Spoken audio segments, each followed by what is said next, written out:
Now, I know what you guys are thinking. HoBao, aren't those the guys that make A-scale nitro buggies and truggies and monster trucks and stuff like that? Well, yeah, that's true, but now they're into the trail crawling market, and we've got the new DC1. How's it going, everybody? I'm Greg with RC Driver, and I'm very excited to see another company getting into the scale and trail crawling world, and if this HoBao machine is anything like their other vehicles, we're in for a real treat. HoBao makes some really great stuff. I've driven their stuff for a number of years. I had a lot of great racing experiences with the Hyper 8 buggy. I ran that a lot. And their other vehicles are a lot of fun too. The VT on-road car, they really make some fun A-scale machines, and the quality is all there. The plastic quality, I really like it. So hopefully they carried a lot of that stuff over here. They're really well known for their machine work, their CNC work, and this vehicle has a lot of CNC parts on here. So let's not wait any longer. Let's kind of dip into this box. First off, I'll just go over the outside. It comes completely ready to run, but you are going to have to supply batteries and a charger for it. But it's four-wheel drive. It's got a 2.4 gigahertz radio. It comes with the speed controller, a brush motor, really high torque servo. But they did a pretty good job on the box art here. Pretty neat looking box. We've got some details about the interior over here. Even a spare tire carrier out back. And let's see, on the other side here, we just got some of the details. This is kind of important to note, so let me go over some of the stuff over here.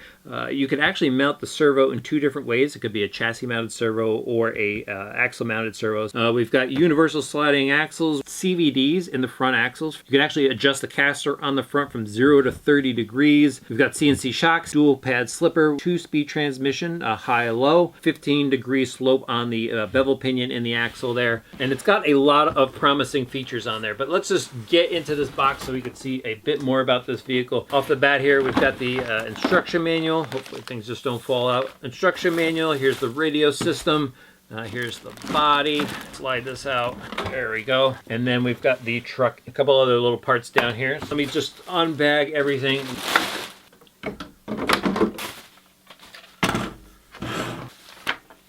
Okay, so I've unearthed everything, and I'm going to start off with the radio like I normally do because it's a very nice looking, ready-to-run radio system here. I mean, we've got silver buttons on here, silver wheel, and it's got the foam wheel. Definitely cool. I am a stickler for foam wheels. I'm thinking we got 4 AA's on the bottom here. Somehow this thing pops open. There we go. So 4 AA's, and it even looks like it has a charge jack over here. We've got a stubby little antenna. We've got our basic trims. So these are digital trims here. So we've got digital push buttons, and we've got a throttle EPA. Those are knobs, but it's actually got a really nice feel to it. And there is your third channel that operates your high and low speed shift. So nice radio system. All right, so we've got this little bag of goodies. And in here we've got some foam washers, a couple of screws, some body clips, and some basic tools. We've got a cross wrench and some Allen wrenches in there. And then we have an actual spare tire. This is a real tire that you can go and use.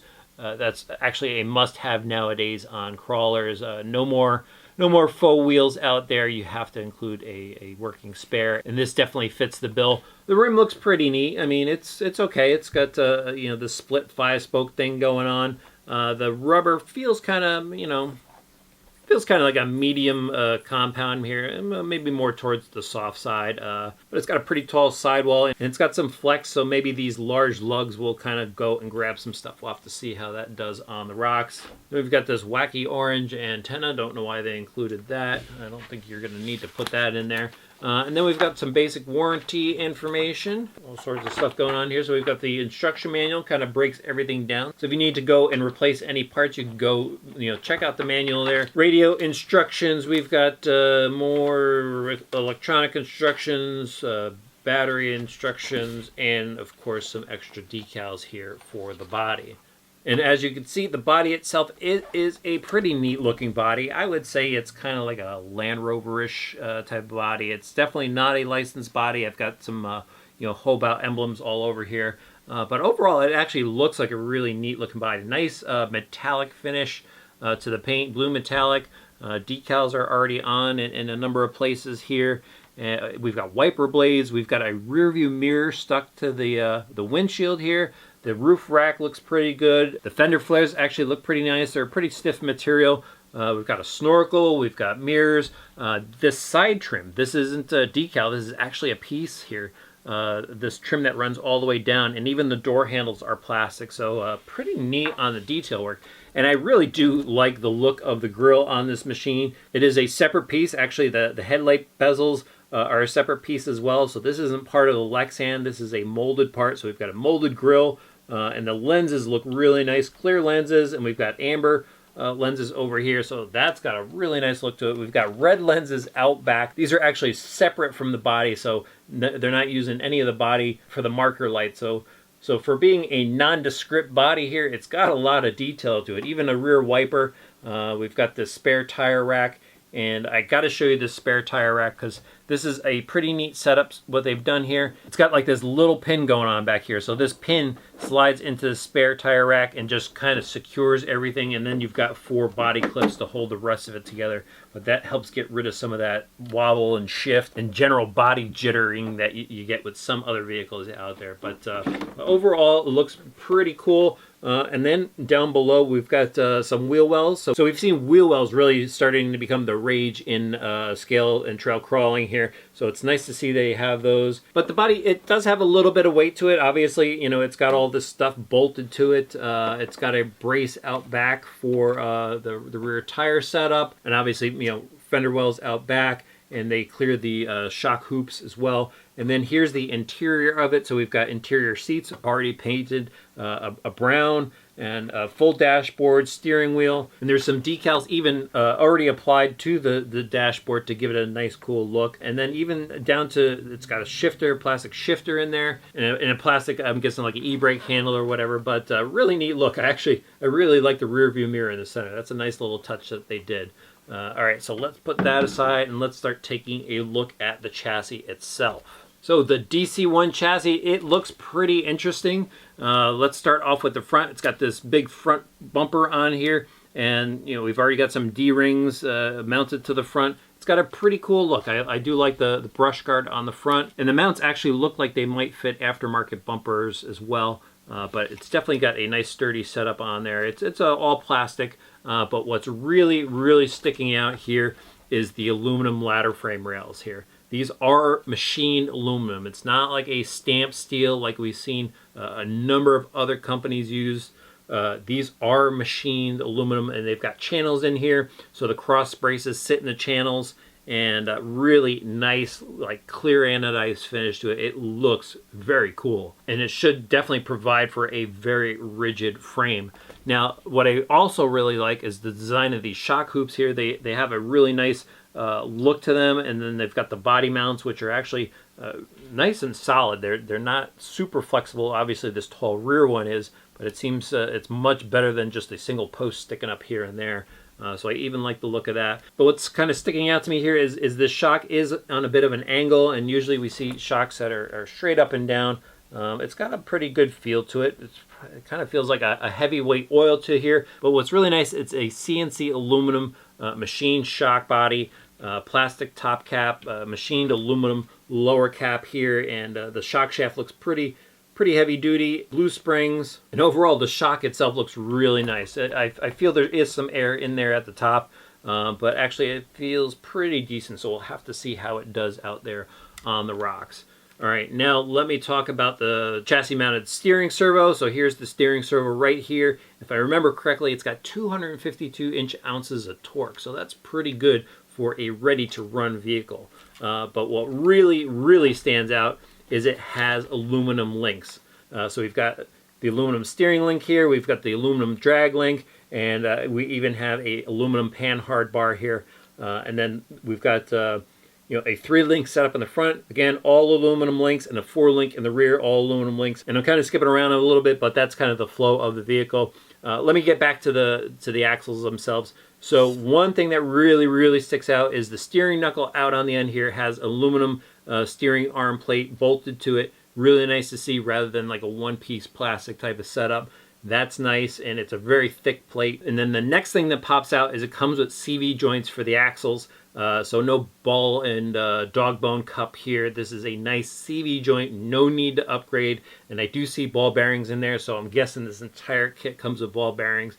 Pretty much every HoBao vehicle does, so I wouldn't expect any less from this particular machine. And then it's got the carriers that can be altered, as you saw, as I showed you there on the box, from 0 to 30 degrees.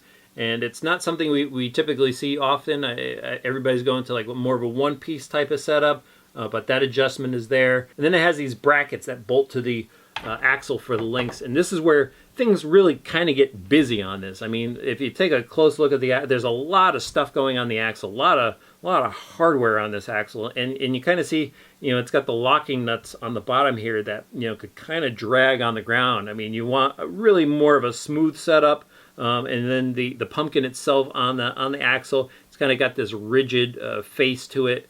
It's nice that the pinion angle is set up like this, which gives it some clearance and hopefully shouldn't bind at all. But I think HoBao could have gone a little bit further here and refined this axle a bit more. But I'm not really going to knock it. Like, I could see some guys, what they're going to do is probably put some button head screws from the bottom up, so it won't allow like the nut to catch on anything. But I could see some workaround, so I'm not going to totally knock it. And again, definitely got to try it to see how it works. And now, while I'm down here on the bottom, let's take a look at the center plate here. And obviously, it's got these rollers here for rolling over stuff. And you know what, we really don't need those. Those would probably just go. I could see it being a feature, that maybe they thought would be cool as their first vehicle, but those could kind of go. But what I really like is we've got the side pans here. Again, definitely starting to enclose the bottom of vehicles on a lot of these scale machines, so that's nice to see. We've got these running boards. What I did notice though is the running boards kind of have an arc to them, so I'm a bit concerned maybe the front would get caught up on something. But again, that will be told on the trail what's going on there. Let me move back up to the top here and just keep working my way back again. I've talked to you about the steering, we've talked about the panhard. Actually, one more thing about the panhard bar.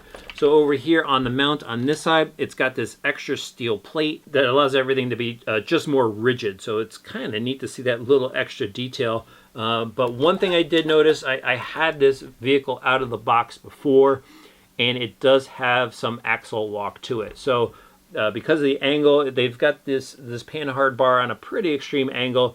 The axle does shift to the side, and you can probably see it there. We've got the chassis dipping over. You can see much more tire over here, so maybe that's something that can be adjusted later. We'll have to see. I mean, again, these shocks are on a position that we really haven't seen before.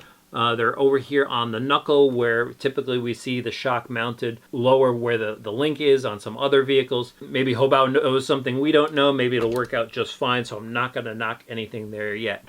So now we've got the 27-turn 550 motor over here, bolted to this nice finned aluminum motor plate. Definitely not going to have a heating issue on here, but it's a pretty nice setup. And the motor and pinion, they made up to it's a plastic spur gear, very wide tooth spur gear, and it's got dual slipper pads on it, so it'll help protect the transmission. And now moving back to the transmission, it's got a pretty neat look to it. Kind of has that realistic, drivetrain transmission look to it with this gray plastic, and it's got little faux bolts and stuff on there. But this is a 2-speed transmission. This is it's got a high-low, and this is a shifting servo over here. And so you can probably just go and shift on the fly as you're driving. And we've got the coupler shaft here. This is machined aluminum over to the little transfer case, and it's a really nice looking transfer case actually. Again, it's got that gray plastic in there. And now all the gears in here are CNC cut steel gears. So it's a really high quality gear, and that's something HoBao is really well known for. They really have some good gears, so I don't expect any failures in that department. And while I'm still talking about the drivetrain, let me flip it back over again. Let's talk about these slider shafts in the center here. They have machined CV joints on them. It's a really nice looking machined CV joint. So hopefully that holds up really well. These plastic sliders, they've got a good look to them. No binding from what I could tell from the center adapter shaft. All right, back up top, we've got the receiver box, obviously, right here. We've got the small brush speed controller here. It is LiPo compatible, so you can use nickel metal or LiPo in here. You could also adjust the type of brake you want with either forward brake reverse, forward brake, forward reverse. with the little input plugs. So it is tunable. I don't know about the drag brake in here. Hopefully they have it tuned so it's got some additional drag brake in here so it works better for the crawling market. But it does have a T-plug. That's nice to see. And then we've got the battery mount right here. And obviously it has to go here because we have so much going on up front with the motor and servo position up front here. But the battery mount can actually go and be positioned back here as well. So they've moved it to this more forward, I guess, little lower position. But it's got a rubber strap that holds the battery in. And so you kind of just pop the rubber strap off. There's actually some foam padding in there. You plop your battery in, put the strap back on, and you're ready to roll. But like I said, you can go and move it, so there is some adjustability there. And just moving farther back, we've got this center plate here, kind of closes everything off. Kind of a nice look rather than having an open look to it. But you know, we've got the shock hoops in the rear. Again, you know, there's a bit of an angle on the shock. Hopefully it all works out just fine. We've got the spare tire carrier. We've got some more D-rings out back. Just a basic looking rear bumper. It's actually got a nice look to it. But I think I've got everything covered here. It is a pretty neat looking machine. I'm really excited to go see what it could do out on the trail, on the rocks and stuff. I'm certainly going to give it a thorough workout, let you guys know how it handles out there. So let's go see what it could do.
Alright guys, it's time to break down the performance of the HoBao DC1. Now, as I mentioned before, this is their first crawler, and well, I had to go out and do a little bit of extra testing with this thing because, you know, there are a lot of components on this truck that, to me, they stand out. You know, there's some really neat stuff going on with the frame, and, you know, I like the transmission setup on it, and the quality of the parts. I like all these things, and so, you know, I really had some high hopes for this truck. And knowing HoBao's history with the racing vehicles, you know, I ran, as I mentioned before, you know, I ran their HoBao, a Hyper 8 buggy in some competition.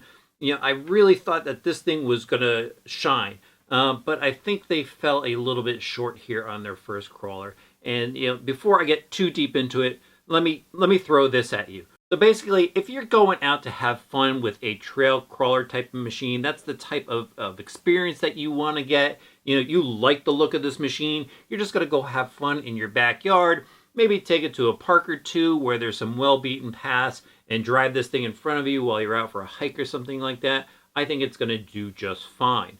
However, if you're looking for a new comp machine, this is not the machine for you. Well, maybe it could be, but you're going to have to do a lot of tuning in order to get this thing on par with some of the other trucks out there. And I think the capability might be there, but it's going to take some tuning, and it's probably going to take, moving some parts around and stuff like that to get this thing to really work, swapping out tires, maybe choosing a different body. So it really depends on you. What are you looking to get out of this type of vehicle if you are truly interested in it? And I think that kind of breaks some things down for you. And so now let me get a little bit deeper into some of the things that I found with this truck. And let me start off like I always do with the steering. And on this vehicle, the steering actually works very well. The turning radius for it is really respectable. It's kind of on par with a lot of other vehicles that are out there that are really well known for having some good steering. The issue I did find with it is actually with that servo. I thought it was going to be a great high torque servo, but I did stall it out a few times in some notches on some rocks, and it wasn't able to get out of what I needed it to. But when I was fooling around in my backyard, I've got a little course set up in my backyard, just to nothing crazy. It was fun to drive around. I had a good time just wheeling around, just enjoying the truck itself. So the steering is good. But again, if you're going to comp, you're probably going to have to upgrade that servo. So up next in my reviews, I typically talk about speed and acceleration. Obviously, this is not a speed machine, but it does have the high and low gear transmission. And so in the low gear, it's still pretty quick, actually. There's probably only 1 or 2 mile an hour difference between high and low. So it's not like some super low gear ratio in there that's going to help you get up stuff. There's just a very little difference between the two. Shifts just fine. This actually, let me just jump over to the radio for a second. The radio system is pretty neat, works just fine, gets the transmission shifted quick and easily, no grinding, no weird noises or anything like that. But, again, if you're looking for that super low ratio thing happening, it isn't in this truck. But with that said, again, if you're fooling around in the backyard and you want to kind of rip across the backyard with this trail style machine, you go for it. It's got some pretty decent speed to it. And actually, the motor seems to work really well. I think it's got some pretty good torque to it when you are using it in low range, just giving a little bit of throttle input. And the speed controller seems to do the job of giving you a nice proportional range. But on the other side of that is the braking. And, well, it's got some really good drag brake to it. As soon as you let off the throttle, this thing stops. And actually, it'll buck up the rear, if you stop really abruptly. But where it kind of lacks is that holding power, that brake hold that you really want. Once that initial drag brake stops the vehicle, it'll start to roll if you're on a really steep descent. So kind of keep that in mind. And now I need to talk about handling. And well, this is really why I kind of separated the two different styles of driving in the beginning of this. Again, if you're fooling around in your backyard, just going up some slight hills, some dirt mounds, some really low profile rocks and stuff like that, going out on trails, I mean, this thing handles okay. But like most trail truck drivers, you're going to want to go out and attack some steep stuff and really, get into some crazy rock formations and stuff and see what it could do. And this thing tips over very, very easily. And once it tips over and starts rolling down a hill, it keeps going and going and going. It's got this heavy body to it, so that kind of, adds to the high CG feel of the truck. The other thing is the chassis itself is kind of high center as well. And so even when I ran it without the body, it still rolled over pretty easily. So I think what needs to happen here, again, if you're going to go and maybe think about comping this thing, or you want a bit more performance than just a standard kind of backyard trail truck out of it, you're really going to need to go and work on the suspension. Although the suspension feels good, I think the oil in the shocks is a bit heavy. It almost feels like, it's like 60 or 80 weight in there, and I think it needs something like a 30 weight in there.